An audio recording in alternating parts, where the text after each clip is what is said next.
ඉරානයට එල්ල කරන ලද අකණ්ඩ ප්‍රහාරවලදී ප්‍රහාරක ජෙට් යානා 200ක් භාවිතා කර ඇති බව ඊශ්‍රායල් හමුදාව පවසනවා.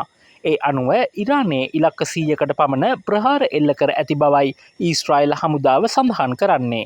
මේ අතර ඉරානයේද මෙම ප්‍රහාරයට ප්‍රතිචාර දක්වමින් පසුගිය පැය කිහිපය තුළ ද්‍රෝණ ප්‍රහාර 100කට වඩා වැඩි ප්‍රමාණයක් එල්ල කර ඇති අතර ඊශ්‍රායල් හමුදා ප්‍රකාශක බ්‍රිගේඩියර් ජෙනරාල් එෆී ඩෙප්‍රීන් පැවසුවේ ඊශ්‍රායලය එම ද්‍රෝණ යානා මැඩ පැවැත්වීමට කටයුතු කර ඇති බවයි.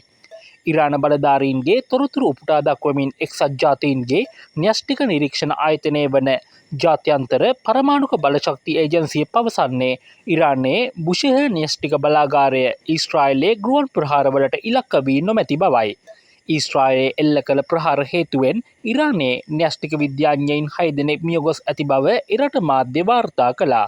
තම ප්‍රහාරය ඉරානයේ ඉහළම හමුදා නායකයින් මෙන්ම ජ්‍යෙෂ්ඨ න්‍යෂ්ටික විද්‍යාඥයින්ද ඉලක්ක කරගත් එකක් බව ඊශ්‍රායල් ආරක්ෂක අංශ පවසනවා.